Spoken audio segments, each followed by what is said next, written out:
Welcome to 6 TV special focus. China పేరు చెబితేనే ఉలిక్కి పడాల్సి వస్తుంది. కరోనాతో చైనాకు ఉన్న లింకే ఇందుకు కారణం.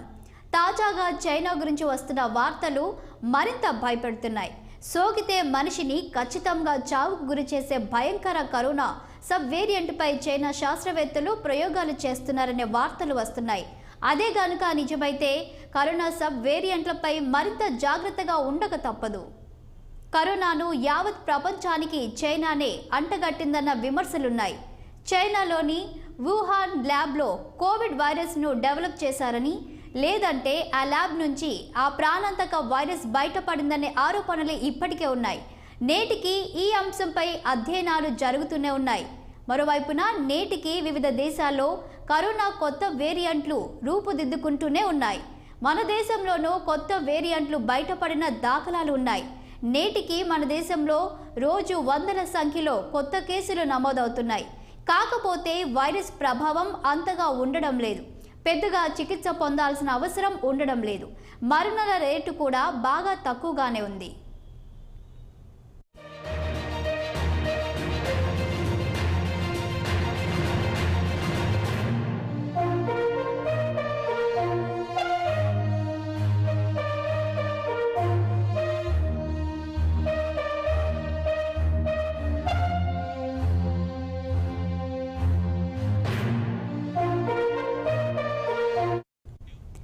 ప్రజలు ఇప్పటికీ కరోనా భయంకర అనుభవాలను మర్చిపోలేకపోతున్నారు.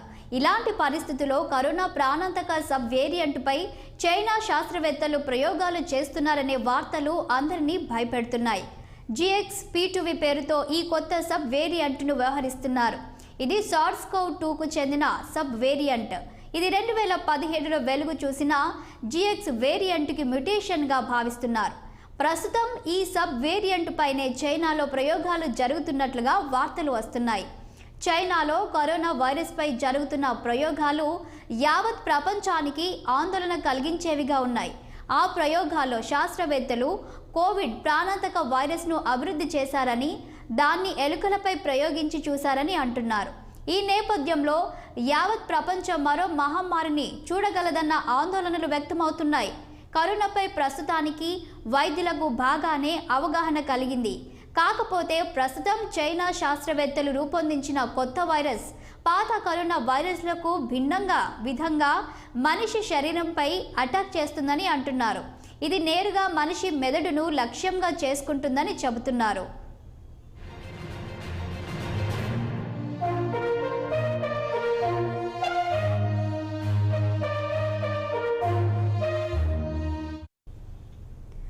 చైనా ప్రయోగశాలలో కరోనా సబ్ వేరియంట్ వైరస్ను ఎలుకలపై ప్రయోగిస్తే అవి 100% మరణించాయి.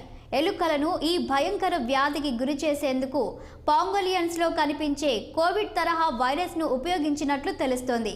పాంగోలియన్స్లో ఈ తరహా వైరస్ ఉందనే విషయం కోవిడ్ కంటే ముందుగానే 2017లోనే బయటపడింది. సాధారణంగా పాంగోలియన్స్ తరహా క్షీరదాల్లో కరోనా వైరస్లు ఉంటాయి. అవి వాటికి పెద్దగా హాని చేయకపోయినా వాటి నుంచి మనకు సోకి మనకు మాత్రం ప్రమాదకరంగా పరిణమించాయి. ఈ భయంకరమైన కరోనా వైరస్ ప్రయోగాల గురించి లండన్ యూనివర్సిటీ కాలేజ్కు చెందిన ప్రొఫెసర్ ఫ్రాంకోయిస్ బలోక్స్ సోషల్ మీడియాలో చేసిన పోస్టులు సంచలనం కలిగించాయి. చైనా శాస్త్రవేత్తల ప్రయోగాలు పూర్తిగా అర్ధరహితమని ఆయన అన్నారు. జీవ సురక్షిత నిబంధనలను కనీస స్థాయిలో కూడా పాటించకుండా చేసే ప్రయోగాలతో కొత్త వైరస్లు బయటి ప్రపంచంలోకి చొరబడే అవకాశం ఉందని హెచ్చరించారు. ఈ తరహా పిచ్చి ప్రయోగాలు ఆపాలని సూచించారు.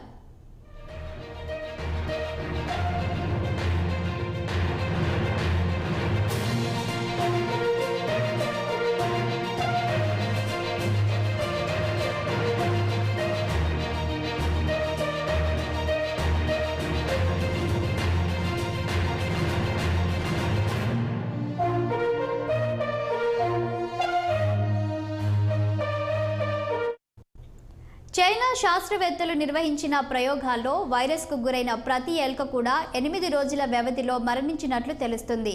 ఎలుకలు ఈ విధంగా వైరస్ సోకిన 8 రోజుల్లోనే మరణించడం అంటే అవి చాలా త్వరగా మరణించినట్లు అని ఇతర దేశాలకు చెందిన శాస్త్రవేత్తలు భావిస్తున్నారు.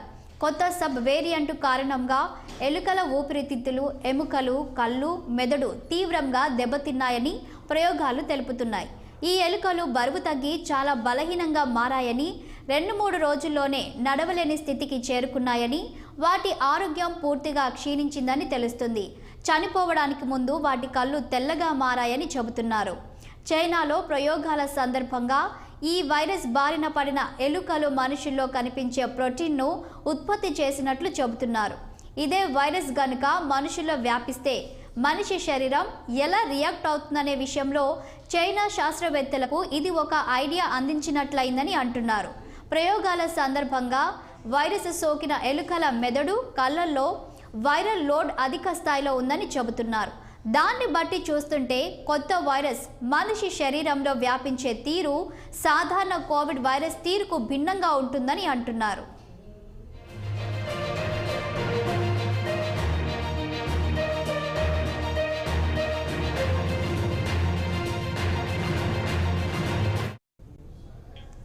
ప్రపంచంలో నేటికి వివిధ దేశాల్లో కరోనా కేసులు వెలుగు చూస్తూనే ఉన్నాయి.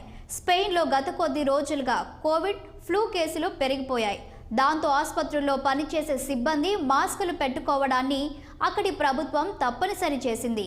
బ్రిటన్లో కూడా ఈ తరహా కేసులు అధికమైపోతున్నాయి. పండుగల నేపథ్యంలో కరోనా కేసులు పెరిగే అవకాశం ఉందని చైనాలో ప్రభుత్వ వర్గాలు భావిస్తున్నాయి.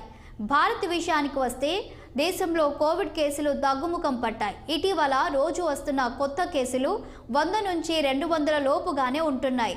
తాజాగా మాత్రం 24 గంటల వ్యవధిలో 269 కొత్త కేసులు వచ్చాయని బుధవారం నాడు అధికార వర్గాలు తెలిపాయి. కర్ణాటక, మహారాష్ట్రాలలో 63 చొప్పున కొత్త కేసులు నమోదయ్యాయి. కేరళలో 51 కేసులు, బెంగాల్లో 27 కేసులు నమోదయ్యాయి.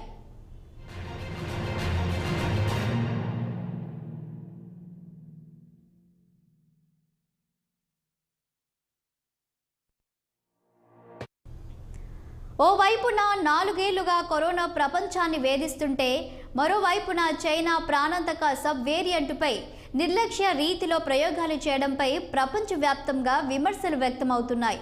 గతంలో మాదిరిగానే కరోనా తన విశ్వరూపం ప్రదర్శిస్తే మాత్రం ఈ దఫా ప్రాణ నష్టం మరింత అధికంగా ఉండగలదనే భయాలు కలుగుతున్నాయి.